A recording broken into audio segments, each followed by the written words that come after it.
अगर आपने अभी तक चैनल को सब्सक्राइब नहीं किया है तो सब्सक्राइब कर लें और नोटिफिकेशन बेल को दबाकर ऑल नोटिफिकेशन पर क्लिक कर दें ताकि हमारी हर वीडियो आपको आसानी से मिल सके। सहारनपुर के अंदर एक विशेष स्थान है अपने परमात्मा का और एक बहुत ही अनमोल उदाहरण है संत गरीबदास जी, जिनको कबीर परमेश्वर प्राप्त हुए थे, मिले थे छुडानी गांव में। सतलोक से चलकर वो परमेश्वर आए थे और गरीबदास जी गांव छुडानी, जिला झज्जर, हरियाणा, भारतवर्ष की भूमि पर सन 1717 में उनका जन्म हुआ था। गरीबदास जी का जब 10 वर्ष के हो चुके थे, वो गौओं के पाली गवाले थे खेतों में, वहां परमेश्वर आकर मिले थे।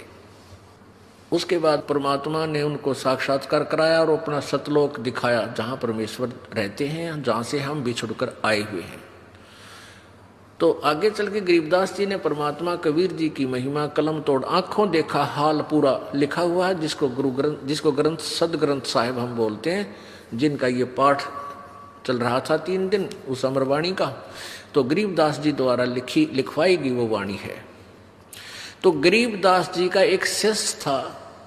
गरीबदास जी कहीं सत्संग करने जा रहे थे और वहां एक सहारनपुर का भूमड़ नाम का एक सैनी था, सैनी जाति से एक भूमड़ सैनी नाम का एक भक्त सहारनपुर का कहीं अपनी रिश्तेदारी में गया हुआ था। वहां गरीबदास जी सत्संग कर रहे थे। उस पुण्यात्मा ने सत्संग सुन लिया और गरीबदास जी से उपदेश ले लिया। फिर वो छुडानी जाने लग गए, जहां गरीबदास जी प्रत्येक पूर्णवासी को सत्संग किया करते थे। अब वो धीरे धीरे इतने प्रभावित हो गए वो भूमड़ जी, भूमड़ भक्त सैनी, के प्रतिदिन ना प्रति महीना सहारनपुर से चलकर छुडानी आने लग गए। पहले तो धीरे धीरे ज्ञान होता है, फिर इतनी श्रद्धा बन गई कि सहारनपुर से चलकर गांव छुडानी, जिला झज्जर में वो प्रत्येक महीना आते। पहले ना तो कोई कन्वेंस थी, ना कोई रास्ते थे, पैदल आना सहारनपुर से चलकर। सहारनपुर से मेरे ख्याल में झज्जर छुडानी गांव 100 किलोमीटर से 150 से 200 किलोमीटर के आसपास है। अब वहां से पैदल चलना, और पहले वर्षा के दिनों में ये जैसे बीच में दरियाएं बहा करती थी, उन पर कोई पुल भी नहीं था, वो आते थे। वो ऐसे पिछले 1 वर्ष से ऐसा उसने प्रक्रिया कर ली। अब गरीबदास जी ने कहा, बेटा ऐसे दुख ना पाया कर, तू 1 आधा महीना छोड़ कर आ जाकर। नहीं बोला, गुरुजी मेरे पर डटा नहीं जाता, मुझसे रुका नहीं जाता। तो गरीबदास जी बोले, कोई बात ना, ले बेटा तेरी मौज है। अब क्या हुआ कि गरीबदास जी ने भादुआ सुदी दूज को शरीर छोड़ना था। उससे पहले उस भगत से कह दिया, बेटा अब तू यहां मत आना, ये मेरा ऑर्डर है, आज के बाद यहां नहीं आएगा। अब भूमड़ रोने लग गया, भूमड़ भगत रोने लग गया। काफी रोता रहा कि गुरुजी ने भाई बड़ा आदेश दिया, क्या बात है, मेरे से कोई त्रुटि बन गई, कोई गलती होगी मेरे से। परमात्मा गरीबदास जी बोले, बेटा क्यों रो रहा है? कि जी यूं रो रहा हूं, मुझदास से कोई गलती तो नहीं बन गई, आपने यहाँ न आने का, आपके दर्शन ना करने का आदेश दे दिया। परमात्मा ने कहा, गरीबदास जी ने कहा कि दर्शन ना करने का आदेश नहीं दिया मैंने, यहाँ न आने का आदेश दिया है। मैं तेरे पास वहीं आऊंगा बेटा। बालक मैंने शादी कर दी, 4 लड़के थे, 2 लड़की गरीबदास जी के पास संतान थी। लड़कियों ने शादी नहीं करवाई, ब्याह नहीं करवाया था, वो आजीवन ब्रह्मचारी रही थी अपनी भक्ति की। 4 बच्चों का ब्याह कर दिया।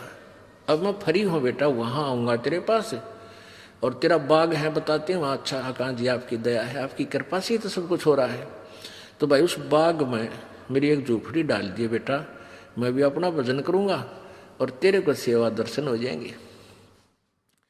तो बड़ा खुश होया और वापस चला गया। अब इंतजार कर रहा है, गुरुजी आए नहीं। उधर क्या हुआ, गरीबदास जी ने वो शरीर छोड़ दिया भादुआ सुदी दूज को। सन 1778 में।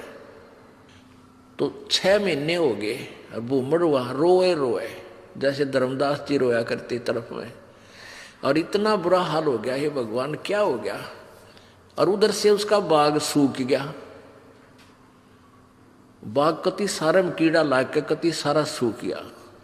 उसने सोची भाई मेरे भगवत जरूर अवश्य गलती बनी है, जब गुरुदेव ने मुझे वहां दर्शन करने की मनाही कर दी, और इधर से यहाँ मेरा बाग सूख गया। अपने आप को कोस रहा है, अपने अपने अपने अवगुणों को ढूंढ रहा है, मैंने कौन सी गलती ऐसी कर दी जो गुरु जी रूस के मेरे थे। तो 6 महीने रोता रहा। बसंत पंचमी के दिन गरीबदास जी भादुआ में शरीर छोड़ के बसंत पंचमी के दिन उसी शरीर में 61 साल की आयु के शरीर में, और वह भूमड़ के घर पर जाकर सच्चाई बोल दी। अब भूमड़ चरणों में पड़कर खूब रोया, है भगवान मन तेने सोच ली थी कि मेरे से कोई गलती बन गई गुरुदेव, आप रुष्ट हो गया पाए कोई ना। गरीबदास जी बोले भाई कोई बात ना बेटा, थोड़ा सा लेट हो गया, मैंने काम हो गया था। और भाई मेरा जो ना उस बाग में झूपड़ी डाल दे, जो तेरे बाग है ना, या घर में तो मैं नहीं रह पाऊंगा, वहाँ के एकांत में भगत भजन कराया करूँगा। तो भूमड़ बोला महाराज जी वहाँ तो बाग तो सूख गया। गरीबदास जी बोले सूख के बाग में झोपड़ी डाल दे मेरी, कोई बात नहीं। अब गुरु जी की आज्ञा पा के उसने वहाँ एक झोपड़ी एक हट बना दी फूस फास डाल के। हफ्ते पाछे वो सारा बाग हरा भरा हो गया। गरीबदास जी वहाँ बैठते ही सारा नगर देखने आया, वो पूरा शहर देख, छोटा गांव था जब जो शहर बरवाला जितना, सहारनपुर, यानी 200 वर्ष पहले की बात है। तो सारा गांव नगर देखना यार, बहुत से उस चमत्कार से भाई भूमड़ कहे मेरे ये गुरुजी हैं जिनकी मैं रोज महिमा गाया करता था, ये बड़े सिद्धि युक्त हैं, बड़े पहुंचे हुए महात्मा हैं। और भाई बहुत से मुसलमान और हिंदू गरीबदास जी के शिष्य वहां हो गए। अब क्या बात है कि वहां ये दास क्या बताना चाहता था, एक सिद्धि वो चोले धारे, एक सिद्धि नी तत्व विचारे। वहां एक लाल दास नाम का सिद्ध पुरुष था, उसका भी जहां गरीबदास जी का आश्रम बना हुआ छोटा सा, जहां उन्होंने दोबारा शरीर छोड़ा था, उसके साथ में ही 300-400 फुट की दूरी पर लाल दास जी का बहुत बड़ा मंदिर बना रखा है। वो शिव विष्णु पुजारी था। अब क्या हुआ कि वहां 35 वर्ष तक गरीबदास जी उसी रूप में रहे।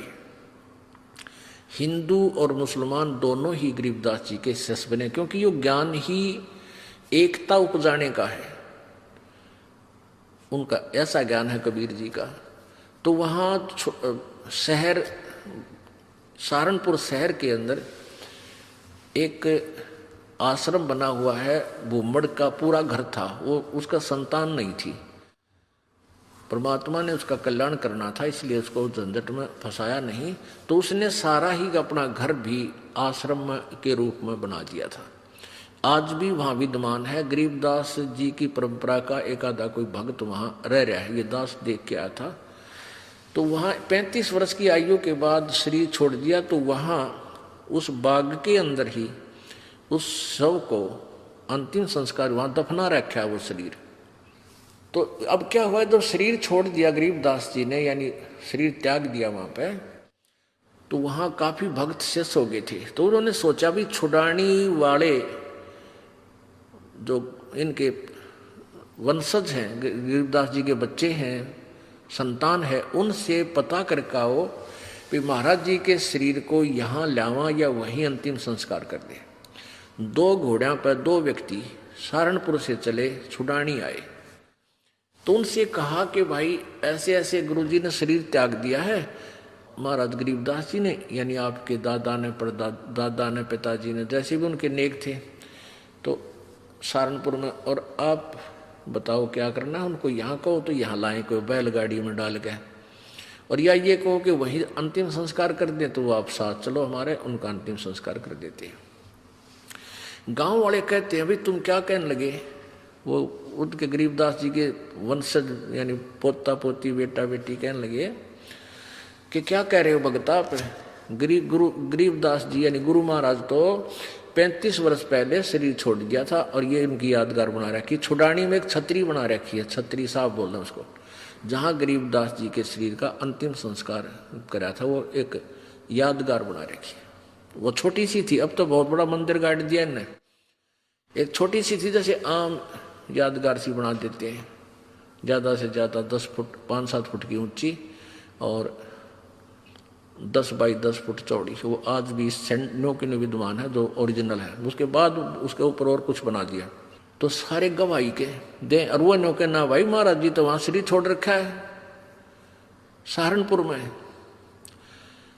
तो उनका ना यकीन होया। 2 व्यक्ति घोड़े पर सवार होकर वहां से घोड़े लेकर और फिर वहां पहुंचे। वहां जाकर देखा ज्यों कहते शरीर, और वही गरीबदास जी वहां शरीर छोड़ रखे। तो छुड़ानी वाले बोले भाई इनकी लीला तो अपरंपार है, यही अंतिम संस्कार कर दो, वहां तो पहले हो चुका है। तो वो वही अंतिम संस्कार यानी नीचे एज इट इज शरीर दफना दिया, ऊपर यादगार बना रखी। ये दास वहां गया सन 1998 में।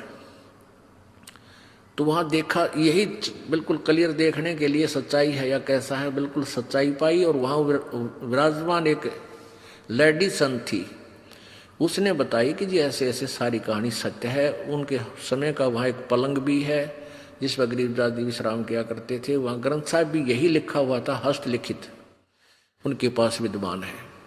फिर वो देखा जा करके वो बाग में जहाँ उनका अंतिम संस्कार किया था। तो वो यादगार जो बना रखी थी वो लगभग 150 वर्ष पुरानी होकर के जीर्ण शीर्ण सी भरी थी। तो हमने उनसे कहा कि आपकी आज्ञा हो तो हम इसको दोबारा रिकंस्ट्रक्ट कर दें, ना तो पड़ेगी को गिर के किसी को चोट लगेगी, कोई दर्शक आओगा तो। वो कहने लगे जी ऐसे कर दो।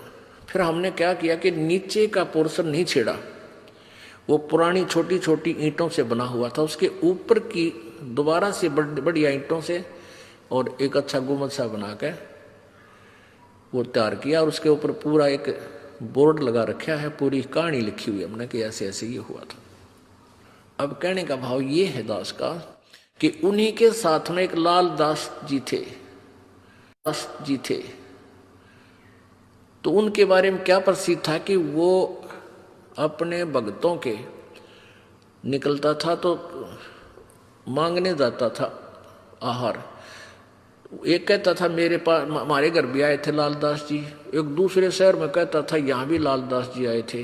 तो वो एक सिद्धि बहुचोले धारे, उसके पास एक हल्दी की गांठ थी या हल्दी की एक ही गांठ थी, यानी एक सिद्धि थी, उसने महात्मा पा के गया। लालदास जी के क्या करते, उसने अपना नियम बना रखा था। वो सिद्धि से यानी वहां जाता था, गंगा पर स्नान करके आता था प्रतिदिन।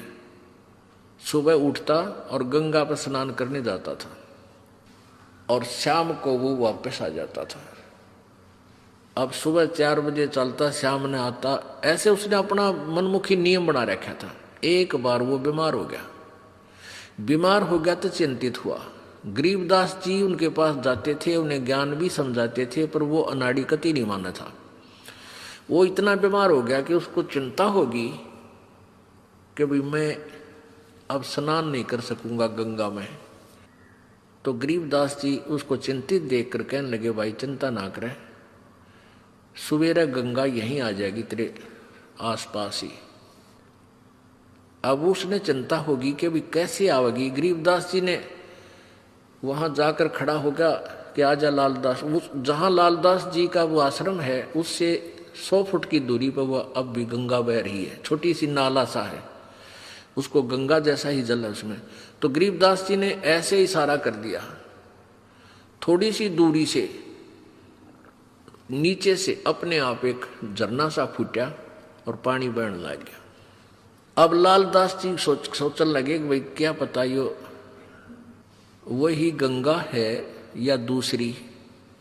वो नहा तो लिया उस दिन, क्यों उसका तो प्रण नहा ले, फिर उसको चिंता होगी, उसको चिंता होगी कि गरीबदास ने मुझे बहका दिया हो और नहाने के लिए अपनी सिद्धि तो यहीं से को जल निकाल दिया हो। एक उसका चेला था लालदास जी का, वो गंगा पर स्नान करके आया था उस दिन, और उसकी धोती रहेगी उधर एक लोटा उस गंगा में बह गया, उस ओरिजिनल गंगा में, हरिद्वार में। तो वो वहां आया, वो कहने लगा, गरीबदास जी बैठे, लालदास जी बैठे थे। लालदास बोला, रहा कई दिन में आया, अगजी गंगा नहान गया था। अच्छा भाई, और ठीक? हाँ ठीक हूँ जी। और कहने लगा, जी एक लोटा भी रह गया मेरा, गंगा में बह गया, और एक धोती बह गई वहीं पर, तेज धारा थी। गरीबदास जी बोले, भाई यहाँ है तेरी धोती और लोटा, इस गंगा में पड़े हैं, यहाँ ये वही गंगा है जो वहां तू नहा का है। अब लालदास जी ने सोचा, भाई जय इसके धोती लोटा यहाँ पा गए तो सचमुच या वाह गंगा है। दोनों तीनों उठ कर गए, वो धोती लोटा वहीं, वह लोटा धोती उड़द पुड़द होकर वहीं पड़े, उन पैर साथ में गांठ कर, वैसे कच्चा ही गांठ था। वो लोटा उठाया, उस पर नाम था उस भगत का, नाम खुदवा रखा था उसने। ने बोला, महाराज जी तो सचमुच वाह गंगा में तो वहां हरिद्वार नहा था, वहां खूब गुम हुए थे, ये पाए यहाँ पर। तब उस लालदास का पेटा भरा, इतना उसकी मृत्यु का निकट आ गया। मालिक की वाणी उसने संभाली कोई ना। तो पुण्यात्माओं, इस तरह हम कहाँ विचलित थे। और संत सब कूप हैं, केते सरिता नीरी, दादू अगम अपारे है, ये दरिया सत्य कबीरी।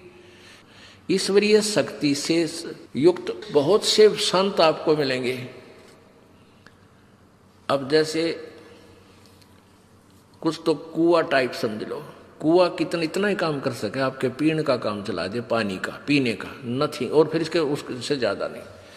और एक जरीता नीर, और संत सब कूप हैं, केते जरीता नीर, दादू अगम अपार है, ये दरिया सत्य कबीर। और दूसरे जरीता नीर, जरीता माने झरने से निकला हुआ छोटा मोटा नाला। और कबीर परमात्मा को दरिया समझो कि दरिया में नदी से कितना इतना पानी परियो, जल प्रयोग करो, चाहे नहर भी निकाल लो और पशु भी नहा धो लो, उसमें सिंचाई भी कर लो, तो भी जल अंत नहीं होता। यानी पूर्ण समर्थ है कबीर जी। और भी संत छोटी मोटी सिद्धियों से ईश्वरीय शक्ति युक्त नजर आते हैं, लेकिन वो काम चलाऊ सरकार होते हैं। एक सिद्धि पांचों तत्नीरम, एक सिद्धि जो